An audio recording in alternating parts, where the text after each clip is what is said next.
आज पढ़ेंगे बच्चों राजस्थान का उपवा तंत्र, नदियाँ एवं जिले। क्लास पर नए हो तो चैनल को सब्सक्राइब करते रहिए। क्लास राजस्थान की अधिकांश नदियाँ किस प्रकार की हैं? तो राजस्थान की अधिकांश नदियाँ बरसाती हैं। कैसी हैं? राजस्थान की अधिकांश नदियाँ कैसी हैं बच्चों? बरसाती नदियाँ हैं और केवल माही, संबल प्रमुख 12 मासी नदियाँ हैं। और पूछ लिया आपको माही, संबल प्रमुख नदियाँ कैसी हैं? तो 12 मासी नदियाँ। 12 मासी नदियाँ कौन सी है? माही, संबल। अगला प्रश्न लेते हैं। राजस्थान की नदियाँ किस पर्वत श्रेणी से प्रभावित है? राजस्थान की नदियाँ किस श्रेणी पर्वत से प्रभावित हैं? तो अरावली पर्वत श्रेणी से प्रभावित हैं। अगला प्रश्न लेते हैं। बंगाल की खाड़ी में गिरने वाली प्रमुख नदियाँ कौन सी हैं? तो बंगाल की खाड़ी में गिरने वाली प्रमुख नदियाँ संबल, बनास, कालीसिंध, पार्वती, बाणगंगा, खाड़ी, बेड़स, गंभीरी आदि तमाम नदियाँ हैं। इधर हो जाएगी चार इधर हो जाएगी और 4 इधर हो जाएगी। 8 नदियां हैं जो बंगाल की खाड़ी में गिरती हैं। अगला प्रश्न लेते हैं। अरब सागर में गिरने वाली प्रमुख नदियां कौन सी हैं? अरब सागर में गिरने वाली नदियां अरब सागर में गिरने वाली माही, सोम, जाखम, साबरमती, पश्चिमी बनास, लूनी नदी है ना। अरब सागर में गिरने वाली माही, सोम, जाखम और साबरमती और पश्चिमी बनास और लूनी आदि ये माही अरब सागर में गिरने वाली नदी है। लूनी नदी भी बहुत बड़ी है बच्चों। अगला प्रश्न लेते हैं। आंतरिक जल प्रवाह की नदियां किसे कहते हैं? आंतरिक जल प्रवाह की नदियां वे नदियां जो समुद्र तक नहीं पहुंचती हैं और राज्य के भीतर ही लुप्त हो जाती हैं।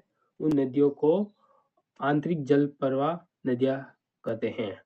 वे नदियां जो राज्य के भीतर ही लुप्त हो जाती है, राज्य के अंदर बाहर नहीं जाती है, वो जल प्रवाह नदियां आंतरिक जल प्रवाह नदियां होती है।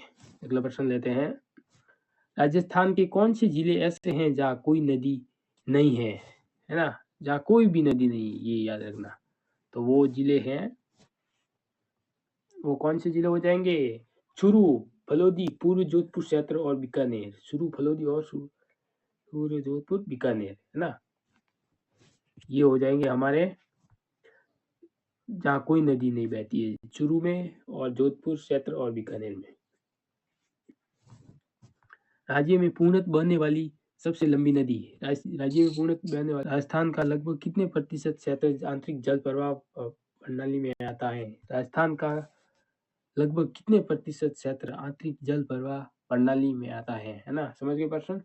लगभग 60% आंतरिक जल प्रवाह प्रणाली में आता है।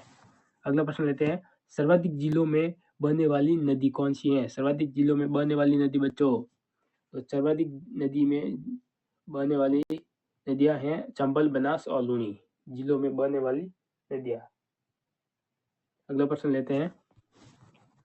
राजस्थान और मध्य प्रदेश की सीमा बनाने वाली प्रमुख नदी कौन सी है? राजस्थान और मध्य प्रदेश की सीमा बनाने वाली नदी कौन सी है ना? चंबल नदी। कौन सी रहेगी? संबल नदी रहेगी बच्चों, याद रखना। बेणेश्वर धाम किन नदियों के संगम पर स्थित है? बेणेश्वर धाम किन नदियों के संगम पर स्थित है? तो बेणेश्वर धाम बच्चों याद रखना माई, सोम, जाखम नदियों के संगम पर स्थित है। अब पढ़ेंगे हम लूनी नदी से संबंधित प्रश्न। किससे? लूनी नदी से संबंधित प्रश्न पढ़ेंगे। अब लूनी नदी से संबंधित प्रश्न पढ़ेंगे बच्चों। लूनी नदी का उद्गम स्थल कहाँ है? लूनी नदी का उद्गम स्थल कहाँ है? तो अजमेर की नाग पहाड़ियों से उद्गम उड़ती कहाँ से वो? तो अजमेर की नाग पहाड़ियों से उठती है ना। लूनी नदी किस प्रकार की नदी है? लूनी नदी किस प्रकार की नदी है? तो लूनी नदी ये बरसाती नदी है, बारिश के टाइम पे आती है और गर्मियों के टाइम पे लुप्त हो जाती है ना। अगला प्रश्न लेते हैं। नदी अंत में कहाँ विलुप्त होती है? मोस्ट इंपोर्टेंट पर्सन बच्चों, मोस्ट इंपोर्टेंट पर्सन, नदी कहाँ लुप्त होती है? कई सारे बच्चों का डाउट रहता है कि नदियाँ आती हैं और बहती जाती है, आगे कहाँ लुप्त होती हैं? तो वो है आज उत्तर है गुजरात के कच्छ के रण में जाकर पूरी की पूरी विलुप्त हो जाती है नदी, है ना। ऐसा प्रश्न पूछता है एग्जाम में, तो आप ये उत्तर लिख देना। लूनी नदी का जल कहाँ तक मीठा रहता है? लूनी नदी का जल कहाँ तक मीठा रहता है? बालोतरा तक। बालोतरा तक एंड रहता है बच्चों, फिर आगे वहां ये बहकर और भी ज्यादा खारा हो जाता है। अगला प्रश्न माई नदी से संबंधित है। अगले प्रश्न बच्चों माई नदी से संबंधित, माई नदी का उद्गम कहाँ है? तो माई नदी का उद्गम मध्य प्रदेश के धार जिले के निकट विंध्याचल पर्वतमाला से है ना। अगला प्रश्न लेते हैं, माई नदी किन राज्यों में बहती है? माई नदी किन राज्यों में बहती है? तो मध्य प्रदेश, राजस्थान और गुजरात, इन तीनों राज्यों में माही नदी बहती है। माही नदी किन राज्यों में बहती है? तो लिखना मध्य प्रदेश, राजस्थान और गुजरात, और पूछ ले कि कितने राज्यों में बहती है, तो 3 राज्यों में, है ना। ओके, अगला प्रश्न लेते हैं, माही नदी किस सागर में गिरती है? माही नदी किस सागर में गिरती है? तो माही नदी अरब सागर खंबात की खाड़ी में गिरती है। याद रखना। राजस्थान की जिले के बारे में पढ़ेंगे, जिलों के बारे में पढ़ेंगे। जिलों की नगरी उदयपुर है, और जिले राजस्थान की जिले के बारे में पढ़ेंगे, जिले, है ना। राजस्थान की सबसे बड़ी खारे पानी की झील कौन सी है? सांबर झील बच्चों। कौन सी रहेगी? सांबर झील, है ना।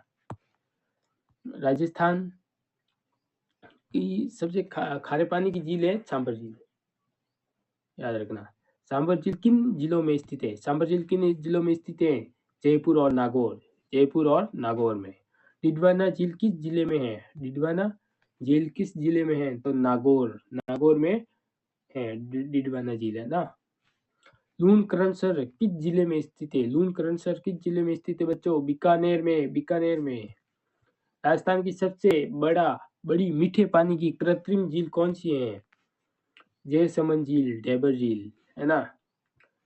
जयसमंद झील का निर्माण किसने करवाया था? जयसमंद झील का निर्माण किसने करवाया था? महाराणा जय सिंह ने। बच्चों पूछ ले, जयसमंद झील का निर्माण किसने करवाया था? तो महाराणा जय सिंह ने 1687 एवं 1691 ईस्वी के मध्य जयसमंद झील का निर्माण करवाया था। अगला प्रश्न लेते हैं, जयसमंद झील का निर्माण राजसमंद झील का बच्चों, राजसमंद का झील का निर्माण किसने करवाया था? तो महाराणा राज सिंह ने 1662 ईस्वी में, है ना। पिछोला झील कहाँ स्थित है बच्चों? पिछोला झील उदयपुर में स्थित है। अगला प्रश्न लेते हैं, फतेह सागर झील किसने बनवाई बच्चों? फतेह सागर झील किसने बनवाई? तो फतेह सागर झील महाराणा जय सिंह द्वारा निर्मित, बाद में महाराणा फतेह सिंह द्वारा पुनर्निर्मित। महाराणा जय सिंह द्वारा तो निर्मित हुई, और बाद में महाराणा फतेह सिंह द्वारा पुनर्निर्मित, क्योंकि उनको वापस तैयार और मरम्मत किया, ये याद रखना। पुष्कर झील कहाँ स्थित है? पुष्कर झील अजमेर में स्थित है ना। अगला प्रश्न लेते हैं, नक्की झील कहाँ स्थित है? नक्की झील माउंट आबू सिरोही में, है ना। अन्ना सागर झील कहाँ स्थित है बच्चों? अन्ना सागर झील का निर्माण किसने करवाया था? अन्ना सागर झील का निर्माण किसने करवाया था? अर्नोराज चौहान ने 1137 ईस्वी में। अब माई नदी के बारे में पढ़ेंगे बच्चों। किसके बारे में पढ़ेंगे? माई नदी के बारे में, है ना। कौन सी नदी कर्क रेखा को 2 बार पार करती है? कौन सी नदी कर्क रेखा को 2 बार पार करती है? तो वो नदी हो जाएगी माही नदी। माही नदी दो बार कर्क रेखा को पार करती है। प्रश्न कई बार इंपॉर्टेंट प्रश्न है बच्चों, इंपॉर्टेंट प्रश्न देखो, कर्क रेखा को 2 बार पार करने वाली नदी कौन सी है? तो माही नदी। ऐसे प्रश्न पूछते हैं एग्जामिनर, और वहां पर स्टूडेंट के दिमाग घूम जाता है, ये आउट ऑफ सिलेबस आ गया। आउट ऑफ सिलेबस नहीं, आप ठीक से पढ़ते नहीं है। माही नदी का उद्गम स्थल कहाँ है? माही नदी का उद्गम स्थल कहाँ है? मध्य प्रदेश के विंध्याचल पर्वत धार जिला में। माही नदी राजस्थान के किन जिलों से बहती है? माही नदी बांसवाड़ा और डूंगरपुर से होकर गुजरती है, बहती है। माही नदी की माई नदी की कुल लंबाई कितनी है? माई नदी की कुल लंबाई कितनी है बच्चों? तो लगभग 583 किलोमीटर और राजस्थान में लगभग 322 किलोमीटर माई नदी की कुल लंबाई है। अगला प्रश्न लेते हैं, माई नदी किस सागर में गिरती है? माई नदी किस सागर में गिरती है बच्चों? खंबात की खाड़ी, अरब सागर में, है ना। अब संबल नदी के बारे में पढ़ेंगे, इसके बारे में पढ़ेंगे बच्चों, संबल नदी के बारे में पढ़ेंगे। संबल नदी का उद्गम कहाँ है? संबल नदी का उद्गम कहाँ है? जनापाव पहाड़ी, मध्य प्रदेश में उद्गम उठती है, वहां से मध्य प्रदेश की पहाड़ियों से, जनापाव से, है ना। अगला प्रश्न लेते हैं, संबल नदी राजस्थान के किन जिलों से बहती है? संबल नदी राजस्थान किन जिलों से बहती है? चित्तौड़गढ़, कोटा, बूंदी, सवाई माधोपुर, है ना।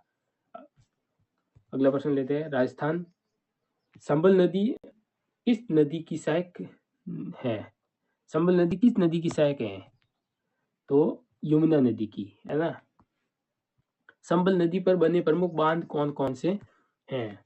तो संबल नदी पर बने प्रमुख बांध आपके हो जाएंगे गांधी सागर, राणा प्रताप सागर और जवाहर सागर और कोटा बैरेज। संबल नदी पर देखो, गांधी सागर, राणा प्रताप सागर, जवाहर सागर, कोटा बैराज, 4 बांधों संबल नदी पर 4 बांध बने हुए हैं। अब बनास नदी के बारे में पढ़ेंगे। बनास नदी का उद्गम कहाँ है? बनास नदी का उद्गम कहाँ है?